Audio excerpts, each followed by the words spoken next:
दोस्तों, आज के इस वीडियो में हम एक ऐसे एक्टर के बारे में बात करेंगे जिसे आज पूरी तरह से भुला दिया गया है। इनका नाम है कुणाल सिंह।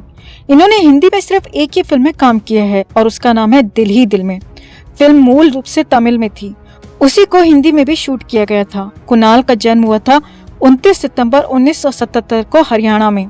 माता गृहिणी थी और पिता राजेंद्र सिंह सेना से रिटायर्ड कर्नल थे। कुणाल बचपन से ही पढ़ने में बहुत होशियार था। कुणाल के पिता चूंकि सेना से थे तो परिवार को देश के कई शहरों में रहने का मौका मिला। 12th की पढ़ाई पूरी करके कुणाल इंजीनियरिंग की पढ़ाई करने बेंगलुरु चला गया, जो कि उस समय पर बेंगलोर कहलाया जाता था।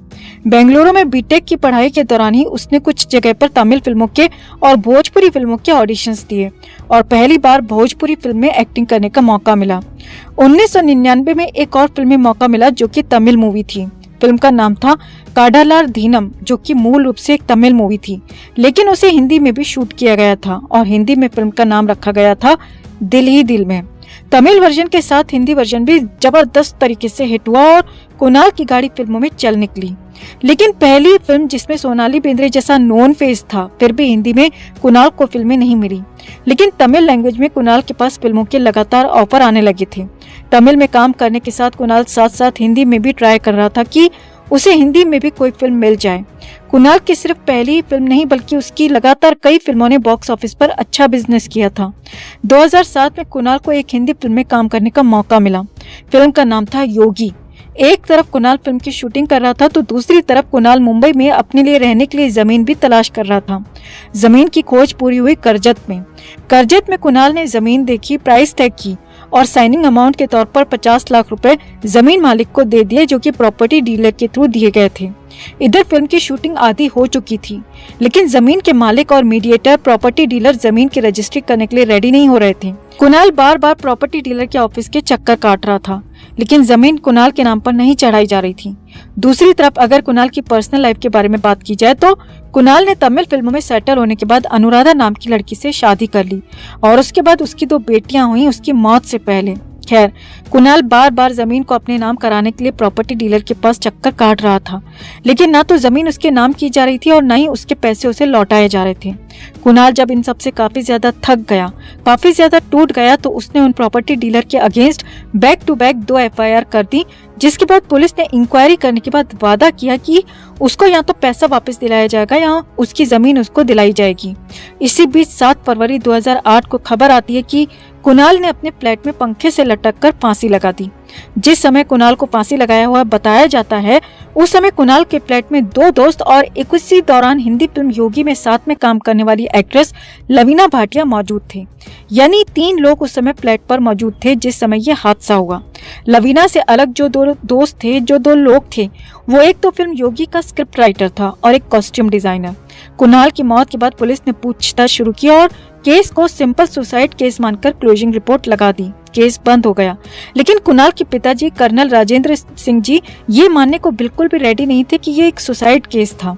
कुणाल के पिता का ये मानने के पीछे कि कुणाल ने सुसाइड नहीं किया तर्क ये दिया कि एक तो कुणाल अपनी फैमिली, अपनी दोनों बेटियों के साथ बहुत ज्यादा खुश था, अपनी बीवी से बहुत ज्यादा प्यार करता था।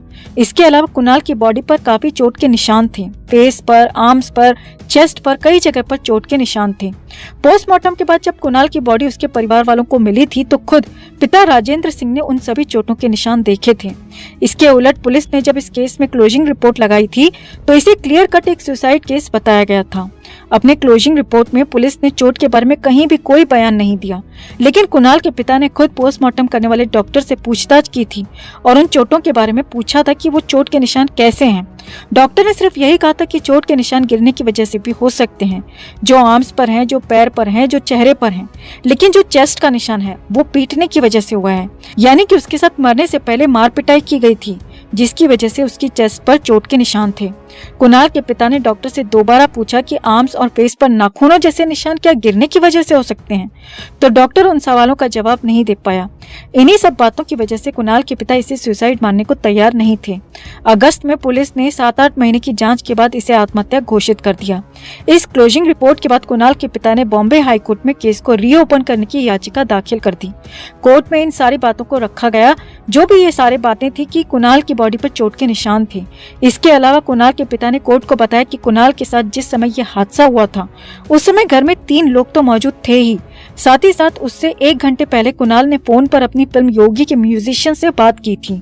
फोन पर बातचीत के दौरान कुणाल ने अपनी फिल्म का जो म्यूजिक था उसे सुनने के लिए म्यूजिशियन को अगले दिन घर पर बुलाया था। कुणाल के पिता की ये दलील कि कुणाल के शरीर पर चोट के निशान थे, वो खुश था, म्यूजिशियन से बात कर रहा था, उसे अपने घर पर मीटिंग के लिए बुला रहा था, अपनी वाइफ से बात कर रहा था। इन सारी दलीलों को सुनकर कोर्ट ने केस को रीओपन करने का आदेश दे दिया।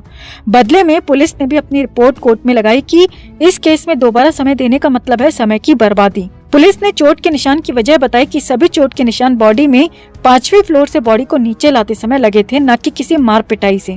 लेकिन कोर्ट ने पुलिस की दलीलों को ना मानते हुए केस को फिर से ओपन करने का आदेश दे दिया। केस की इन्वेस्टिगेशन फिर से पुलिस कर रही थी।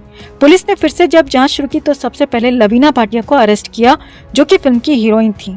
लवीना भाटिया से पूछताछ की गई और जांच चली लगभग 11 महीने। इन 11 महीनों में पुलिस ने हर उस इंसान से पूछताछ की जो इस केस से जुड़ा हुआ था। जैसे सुशांत सिंह राजपूत के केस में हर इंसान से पूछताछ की गई जो सुशांत सिंह राजपूत से जुड़ा हुआ था। लवीना भाटिया के अलावा वहां मौत के दौरान मौजूद स्क्रिप्ट राइटर से पूछताछ की गई। कई दिन तक पूछताछ की गई, लंबी पूछताछ की गई। कुणाल की फिल्म से जुड़े दूसरे लोगों से पूछताछ की गई, कुणाल की वाइफ से पूछताछ की गई। 11 महीने के बाद पुलिस ने रिपोर्ट सौंपी कि कुणाल ने आत्महत्या की है और इस बार पुलिस ने आत्महत्या का कारण भी कोर्ट को बताया।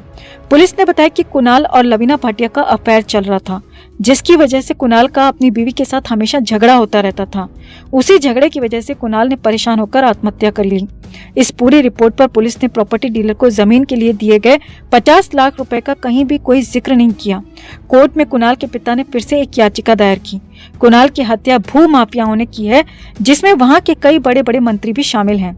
कुणाल के पिता ने केस की जांच सीबीआई से कराने की भी मांग की, लेकिन इस बार कुणाल के पिताजी की जो याचिका थी उसको खारिज कर दिया गया और कुणाल की मौत वैसे तो आत्महत्या बताई गई, लेकिन वास्तव में एक रहस्य बनकर रह गई। दरअसल कुणाल ने जिन्हें पैसे दिए थे वो कोई जमीन के मालिक नहीं थे, न ही कोई प्रॉपर्टी डीलर था। वो असल में भू माफिया थे जो फर्जी जमीन, फार्म हाउस दिखाकर लोगों से पैसे ऐंठते थे। कई बार लोगों को डरा धमकाकर वो चुप करा देते थे, लेकिन कई बार उन्हें पैसे देने वाले को ही रास्ते से हटाना पड़ता था, कुणाल की तरह। भू माफिया कोई छोटा मोटा गैंग नहीं होता दोस्तों, ये अंडरवर्ल्ड का ही एक हिस्सा होता है, एक पार्ट होता है, जिसका काम जमीन के बदले पैसे हड़पना या किसी भी कमजोर की जमीन हड़पना उनका मुख्य काम होता है। विरोध करने वाले को रास्ते से हटाना इनके लिए एक आसान विकल्प होता है। इनकी पुलिस में ऊपर तक पहुंच होती है, बड़े से बड़े नेता व मंत्री तक इनकी उठा बैठी होती है। ये बड़ी से बड़ी पावर अपनी जेब में रखते हैं, बिल्कुल अंडरवर्ल्ड की तरह। कुणाल की हत्या हुई थी और हत्या के ढेर सारे सबूत थे जिस टाइम ये हत्या हुई, जैसे जमीन का पैसा किसे दिया गया, वो लोग कहाँ गायब हो गए हत्या के बाद, चोट के निशान बॉडी पर कैसे आए, 2 लोग 3 लोग घर में मौजूद थे, सभी आपस में बातें कर रहे थे, तो कोई अचानक से उठ के आत्महत्या कैसे कर सकता है? इस बात की जांच क्यों नहीं की गई? वैसे केस जब ओपन हुआ था, दोबारा से ओपन हुआ था, तो लवीना भाटिया पर मर्डर के ही चार्जेस लगाए गए थे कोर्ट के कहने पर, लेकिन सबूतों के अभाव में उसे छोड़ दिया गया करीब 11 महीने की पूछताछ के बाद। कुणाल के करियर की अगर बात की जाए तो कुणाल ने शुरुआती दौर में भोजपुरी फिल्मों में भी काम किया था, तमिल में टोटल 17 फिल्मों में काम किया और एक हिंदी फिल्म दिल ही दिल में। अब कुणाल को गए करीब 15 साल हो चुके हैं, लेकिन उसकी मौत आज भी रहस्य है और रहस्य ही बनी रहेगी। कुणाल, सुशांत सिंह राजपूत, दिव्या भारती, जिया खान, दिशा सालियान, ये ऐसे लोग हैं जो हमारी और आपकी नजरों में आ चुके हैं, मीडिया की नजरों में आ चुके हैं, वरना ऐसे सैकड़ों लोग हैं जो गुमनामी की मौत मारे जा चुके हैं और आज तक कहीं उनका कोई नाम नहीं है। कुणाल को आप पहचानते हैं या नहीं पहचानते हैं, इसके बारे में आप क्या जानते हैं? कमेंट में से लेकर आप अपनी बात, अपनी राय जरूर रखें। वीडियो को लाइक और शेयर कर अपना प्यार और सपोर्ट भी जरूर दिखाएं। चैनल के साथ जुड़कर चैनल को सब्सक्राइब कर हमारे साथ जुड़ें।